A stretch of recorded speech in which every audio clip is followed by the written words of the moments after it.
Serena Halden was a devoted wife and soon-to-be mother, while Dr. Eldric Rayne was a respected fertility specialist with a secret life so vile it would not only shatter their marriage, but infect her body, steal their unborn child, and ignite a chain of events that would end in murder.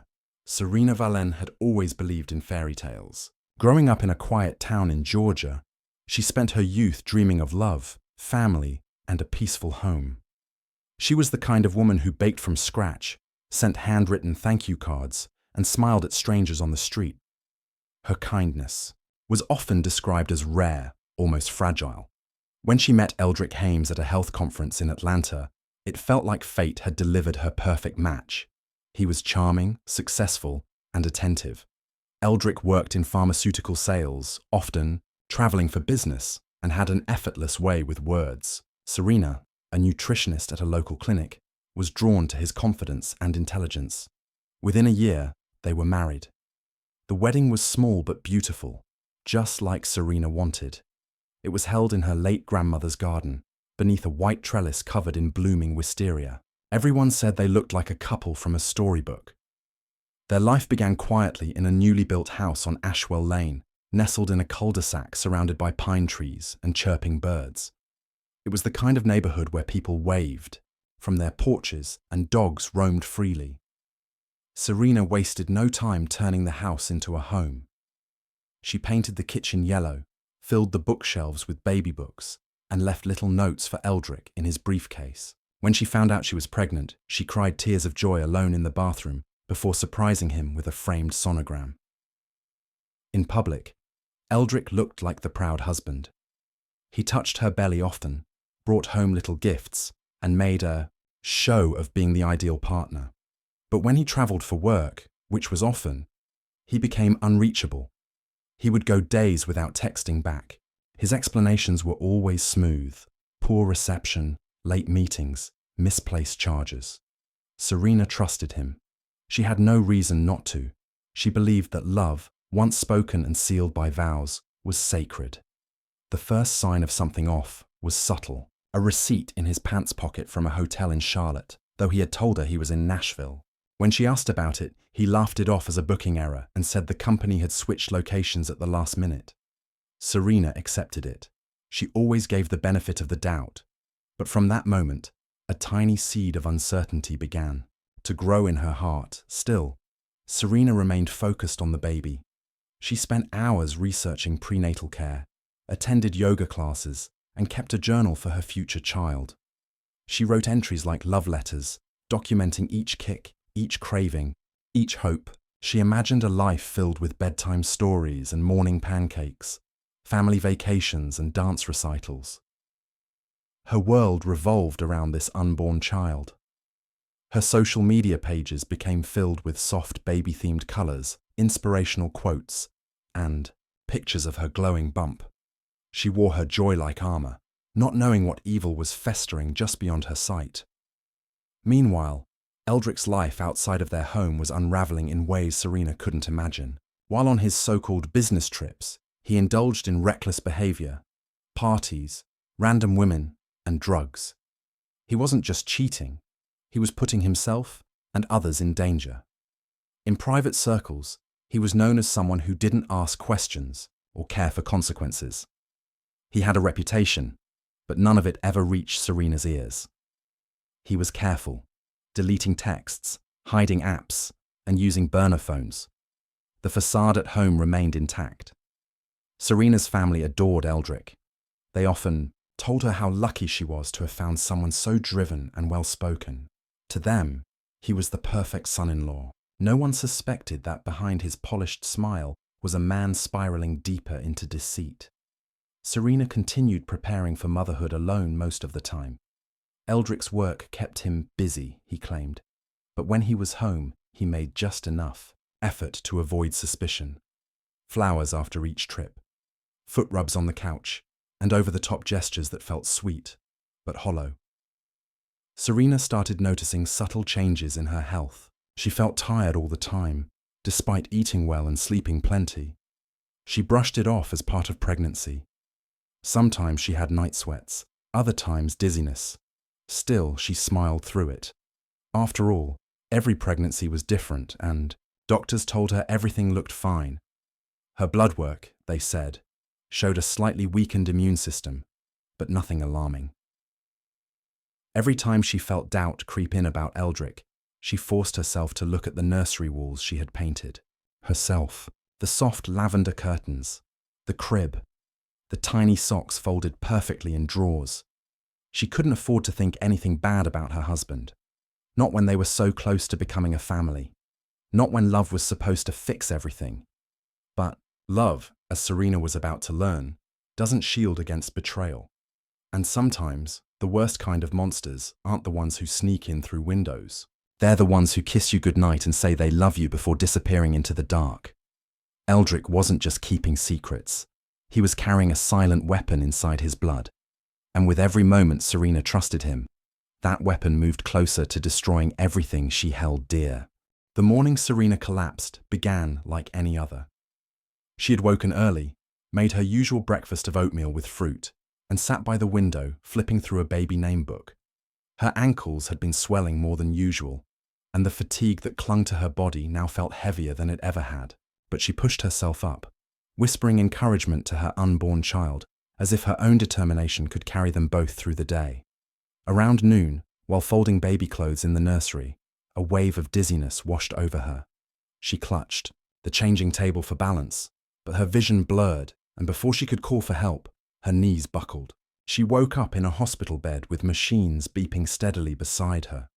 Her arms were hooked up to IVs, and the nurses came and went in hushed urgency. The sterile scent of antiseptic filled the room. Serena was disoriented. Her first thought focused on her unborn child. She reached instinctively toward her belly, only to be met by silence in the room and a nurse gently lowering her hand. Her baby was gone. The words hit her like a train, sudden and merciless. The cause, doctors said, wasn't clear at first. They needed to run more tests. Serena's grief was immediate and all-consuming. Her baby, the one she had sung to at night and dreamed about since the positive test, was gone without warning. The sense of loss was physical. She felt hollow, like something sacred had been stolen from inside her. Eldric showed up later that day, looking somber and confused. He asked questions, signed forms, and offered generic comfort. But Serena could barely look at him. Something felt off. Her instincts were screaming, though she couldn't yet put her finger on why. The medical team ran a full panel of tests, needing to determine why a healthy pregnancy had ended so tragically. When the results came back, they shocked everyone. Serena had contracted HIV. Her immune system was in decline, and the infection had triggered complications that ultimately caused the fetus to stop developing. The diagnosis shattered her already broken heart. She sat frozen as the doctor gently explained that her condition had likely been undetected for months. Her mind scrambled for answers. How? When? She had never been unfaithful. She had been tested before the pregnancy. There was only one person who could have brought this into her life: Eldric. The idea seemed impossible at first. Eldric, her husband, her supposed partner in life, would never knowingly put her at risk. But the facts spoke for themselves. Serena had not had any sexual partners besides Eldric. She had lived cautiously and with discipline. Her world had been about clean living, vitamins, health routines. She trusted him fully, and now she had a lifelong illness because of that trust. The betrayal was no longer just emotional. It was fatal. Serena's heartbreak morphed into confusion, then into cold, sharp rage. When she confronted Eldric, he denied everything. He claimed she must have contracted it through some kind of hospital error, or maybe a blood transfusion. He acted appalled and wounded, but Serena knew better. She began to replay their past months together like a movie in her head. The business trips, the inconsistent stories, the hidden receipts, the cold moments when he thought she wasn't paying attention. She remembered the phone call she once overheard late at night, muffled behind a locked bathroom door. As the pieces began to fit together, Serena couldn't sleep. She became obsessed with timelines, behaviors, symptoms. She pulled up his travel records, checked credit card statements, and searched for patterns. The discoveries were alarming. There were hotel charges in cities she didn't even know he had visited, lavish dinners, spa services, Uber rides from addresses far outside of his company's reach. She began to build a private archive, documenting each finding with date and detail. At night, when the house was quiet, Serena stared at the empty crib in the nursery. She would run her fingers across the soft blankets she had sewn herself, weeping for a child that never got the chance to breathe. Every stuffed animal became a cruel reminder of a future that had been torn away. The life she had imagined had vanished in an instant, all because the man she loved couldn't keep a promise. He had not only cheated, he had killed. Still, Eldric kept up appearances. He brought her flowers, tried to convince her to move forward, and even suggested counseling. But Serena didn't want counseling. She wanted truth, and once she had it, she wanted justice. Her pain had evolved into something cold and calculating. She no longer looked at Eldric as her husband. He had become the architect of her suffering, the destroyer of her future. She no longer asked questions. She observed. She planned. She started meeting with attorneys, under the guise of preparing for divorce. But that wasn't her true purpose. Her questions were more pointed. What constitutes medical negligence? Could knowingly transmitting a disease be considered attempted murder? Could someone be prosecuted without a confession? The answers fueled her. She wasn't just going to walk away. Serena realized that her story had changed. She was no longer the woman waiting for a happy ending. She was the woman rewriting the ending herself. She kept her mask on, playing the devastated wife. But behind her tired eyes, something fierce had awakened, and Eldric, in his arrogance, had no idea that his final days of freedom had already begun. Serena's days transformed into quiet surveillance. She no longer cried in front of Eldric. The emotions that once poured out of her now folded inward like a sharpened blade. She moved like a ghost through the house, watching him from behind, half-closed doors, listening when he thought she wasn't near. Everything he did now felt like a performance, a carefully rehearsed role. But to Serena, his mask was already cracked. She noted every nervous glance at his phone, every awkward pause when she asked a casual question. Eldric had secrets, and she was going to expose every one of them. She began her investigation in private. Late at night, she would log into his laptop using a password she'd guessed correctly on the first try. Her birthday, ironically. What she found confirmed her worst fears.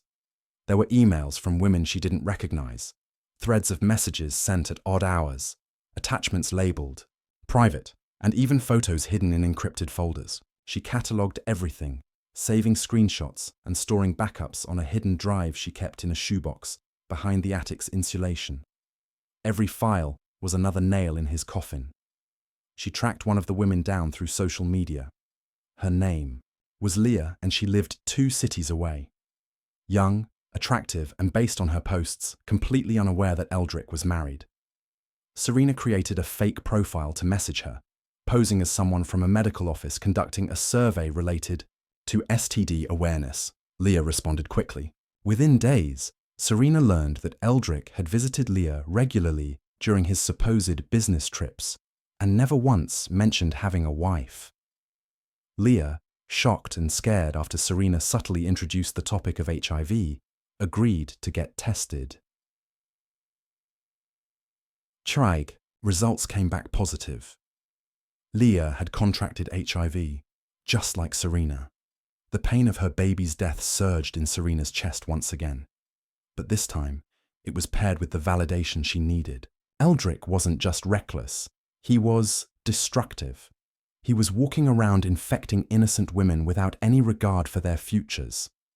Serena realized this wasn't just betrayal, it was a pattern of deliberate harm. He had never even gotten tested.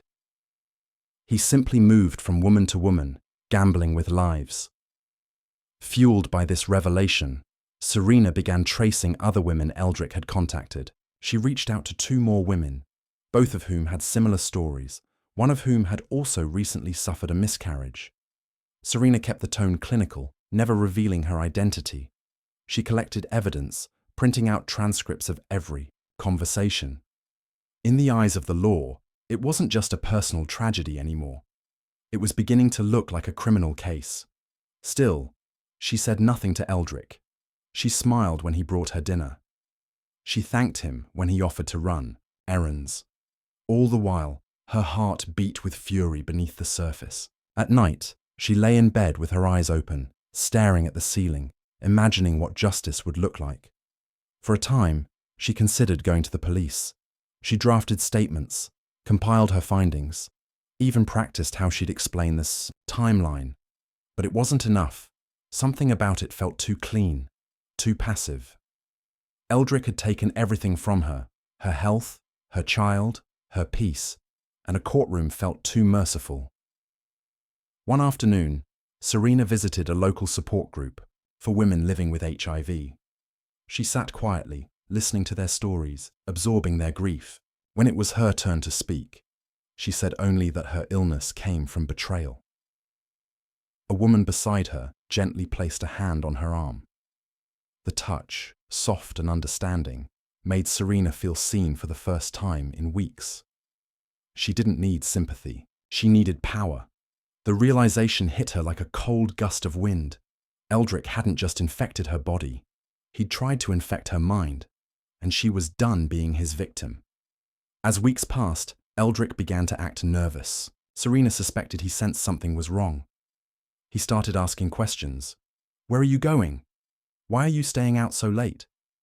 But she offered only vague answers. The more he panicked, the more composed she became. Her strength returned in small waves. She went to the gym. She cleaned out the nursery. She stopped wearing her wedding ring. Eldric noticed all of it, but said nothing. He probably assumed she was processing the loss of the baby. He didn't realize she was building the foundation of revenge. The final turning point came when Serena received a phone call from a private investigator she'd hired under an alias. He had followed Eldric for weeks and confirmed her findings. Multiple women, unprotected encounters, no signs Eldric had ever disclosed his status. The investigator, stunned by what he discovered, asked if she wanted to go public. Serena declined. Not yet. One night, while Eldric was asleep, Serena stood over him with a USB drive in her hand. It contained every lie, every encounter, every life he had endangered. She looked at his face, peaceful in sleep, and wondered how someone so monstrous could look so ordinary. She didn't feel fear anymore. She didn't feel pain. What she felt was colder than either: certainty. There would be no courtroom, no trial. Serena wasn't waiting for justice to be served anymore. She was going to serve it herself. The plan had already begun. She would not allow Eldric to destroy anyone else the way he had destroyed her. And by the time he realized what was happening, it would already be too late. It was just after dawn when Serena left the house with a small suitcase in hand. She didn't look back at Eldric, still sleeping soundly upstairs, unaware that the gears of his downfall had already begun to turn. The sun had barely touched the rooftops. But Serena's mind was wide awake, sharper than it had ever been. She wasn't running away. She was setting the final pieces in motion. Serena arrived at a discreet wellness clinic located on the edge of town. The doctor she had arranged to meet specialized in victims of criminal transmission of disease. Serena calmly handed over her full medical file, which included her own positive HIV test, the autopsy report on the baby she had lost, and a timeline cross-referenced with Eldric's travel records and communications.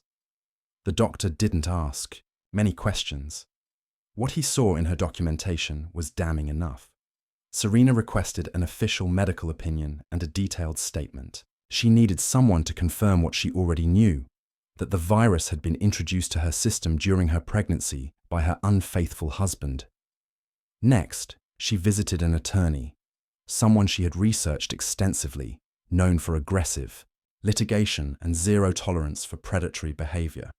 The meeting was short and methodical. Serena presented her digital archive, laying out the chain of evidence, screenshots of Eldric's emails and chats with multiple women, photos, surveillance notes from the private investigator, and copies of positive HIV results from 2 of his other partners. The attorney listened in silence, taking notes. When Serena finished, the attorney leaned back in the chair and said she had enough to file a civil suit, and possibly a criminal case if the prosecutors saw fit. Serena didn't react. She only asked for one thing: that nothing be filed until she gave the signal. With the legal groundwork complete, Serena turned her attention inward. She had spent so much time tracking Eldric's movements that she had forgotten how much she had changed. Her old self, the quiet wife who cooked, cleaned, and accepted his stories, was gone. In her place stood someone else, someone who had learned to weaponize pain. She began writing a journal, not for healing, but as a record of intent. Every line carried the fury she no longer showed on her face. Every page documented her emotional journey, her sleepless nights, her rising anger, and her plans. It wasn't for the court. It was for closure. At home, Eldric started to notice her coldness. He asked if she was still grieving the baby. She nodded, but didn't engage further. He tried to offer comfort, but Serena stiffened at his touch. He sensed the distance but misread the reason. He assumed guilt over the miscarriage had caused a mental rift. In truth, Serena had never been clearer. That evening, Serena went into the garage and opened an old storage box that held remnants of her college days. Inside were photographs, a taser she once carried for safety, and a notebook with her past academic notes in psychology and criminal behavior. She began reading through them again, realizing she had once studied the very type of person Eldric had become. He exhibited signs of narcissism and a profound lack of empathy, masked by charm and professionalism. He didn't believe in consequences. He believed in control, but he would soon learn what it felt like to lose it. 1 week later, Eldric received an anonymous letter at his clinic. It included a copy of the HIV-positive lab results of 3 women, including Serena's, and a note that simply said, "We know." He panicked. Serena saw him rush around the house, making phone calls, pacing nervously. That night, he didn't sleep. He kept checking the locks, his phone, his emails. Serena pretended to be asleep as he spiraled. He had lived so long as a predator. He didn't recognize what it felt like to be the hunted. Soon after, he received another envelope. This one contained printouts of his chat logs with Leah, his photos, and a list of names, other women he had been with. The message was short. "This is just the beginning." He started to unravel. At work, he was distracted. At home, he snapped easily. Serena remained silent, moving like a shadow, watching his fear grow. But what Eldric didn't know was that Serena had already scheduled one final move. She had arranged for a journalist, known for exposing hidden abuse cases, to receive all the evidence through an anonymous drop. A USB drive containing every file Serena had collected was placed inside a padded envelope and sent with no return address. The journalist, intrigued by the disturbing level of documentation and the powerful narrative, began digging. Within days, rumors began to circulate in Eldric's professional circles. A story was forming. A scandal was coming. Serena waited patiently. She did not need to confront him. She didn't even need to hear him confess. The walls were closing in on him, and she had built every brick. His face began to appear in whispers on social media, vague mentions in anonymous forums. His patients started cancelling. His reputation, once polished, began to crack. One afternoon, Eldric sat in the kitchen, clutching his phone tightly, his eyes bloodshot. He looked up at Serena with a pale face and asked if she had heard anything strange about him online. She shook her head calmly. Inside, her heart was pounding with cold satisfaction. He would lose his career. He would be investigated. He would face the women he had infected. And through it all, Serena would remain composed. Because this wasn't just revenge. It was the beginning of justice. Rain poured heavily on the morning the story broke. A headline across a major health and crime investigative blog read, renowned fertility specialist, accused of knowingly spreading HIV to wife and multiple partners. The article didn't name Eldric Rayne directly, but the clues were obvious enough. His city, profession, and a timeline of his travel and personal relationships were all mapped out. Within hours, the story had been picked up by other outlets. Comment sections flooded with theories, horror, and outrage. Eldric's name was trending for all the wrong reasons. At the hospital, his office door was locked. His nameplate was taken down quietly. Administration didn't call him in to speak. They issued a statement that he was on an indefinite leave of absence pending investigation. Nurses whispered. Patients refused to come in for appointments. The board of directors convened. Without him, the medical community that once respected him was now turning its back. Eldric sat alone at home in the dim living room, blinds closed, phone on silent. The only light came from the television, but the volume was muted. He had gone days without shaving, and his once polished appearance was gone. He couldn't focus. His inbox was full of angry messages. His phone buzzed with unrecognizable numbers. Former lovers had started contacting him, furious, terrified, betrayed.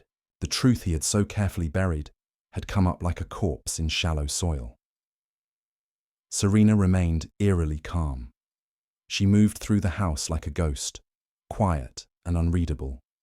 She didn't gloat, didn't raise her voice, didn't even ask him questions. That silence was worse for Eldric than any confrontation. He watched her, as if trying to guess what she knew, how much she had uncovered, but she never gave him that satisfaction. His control over her, the control he had once flaunted, was now meaningless. Then came the subpoena, delivered directly to the house. It was a lawsuit. Serena was suing him for knowingly transmitting a deadly virus, for emotional distress, for negligence, and for the wrongful death of their unborn child. She had the medical opinions. She had the timelines. She had the evidence. A hearing date was already scheduled. Eldric's world was collapsing, but Serena wasn't finished. She reached out to the families of 2 other women who had tested positive, one of whom had attempted to take her life after finding out she was infected. Serena provided them her file and offered support. One of them, an outspoken social advocate, went public with her story. That same evening, a local news station aired her interview. She described Eldric in chilling detail, a man who pretended to care, who played the part of a healer while silently killing. More victims began to emerge. Eldric's list of secrets had finally caught up to him. One night, unable to sleep, Eldric went to the bathroom and looked in the mirror. His reflection seemed like a stranger's. His face had aged, sagged under the weight of his lies. His hands trembled. He had gone from a respected doctor to a pariah. Desperate, he attempted to call Serena's father to plead for intervention, but no one answered. He tried a few of his mistresses, but they all rejected his calls. He realized something horrifying. He was utterly alone. By now, Serena had moved out. She didn't make a dramatic exit. She simply packed what she needed one morning and left without a goodbye. She moved into a small apartment in another neighborhood, far from the memories that once clung to every room of their house. She decorated it with calm colors and left one wall bare, a canvas where she planned to hang a photograph of her lost baby's ultrasound. A reminder of why she did what she did. Weeks passed. Investigators began building a criminal case. Charges were considered: reckless endangerment, criminal transmission of HIV, professional misconduct. Medical licensing boards launched their own inquiry. Eldric's name was stripped from journal articles and university alumni features. He was now a cautionary tale, not a role model. A man brought down not by accident, but by the meticulous vengeance of the woman he betrayed. When the day of the court hearing arrived, Serena walked into the courtroom with her attorney at her side. Her expression was composed. She wore no makeup. Her strength was in her silence. Eldric arrived looking nothing like his former self. Gaunt, eyes sunken, he avoided eye contact with everyone, especially her. when the judge asked if Serena wanted to make a statement, she handed over her journal. Every entry had been printed and bound. It contained every lie, every discovery, every piece of heartbreak and rage. The court read excerpts aloud. The room was silent as the words echoed. Details of the affair, of the diagnosis, of the baby's death. Eldric didn't flinch. He sat, stone-faced, knowing any reaction would be useless. Serena didn't want his tears. She didn't want his apology.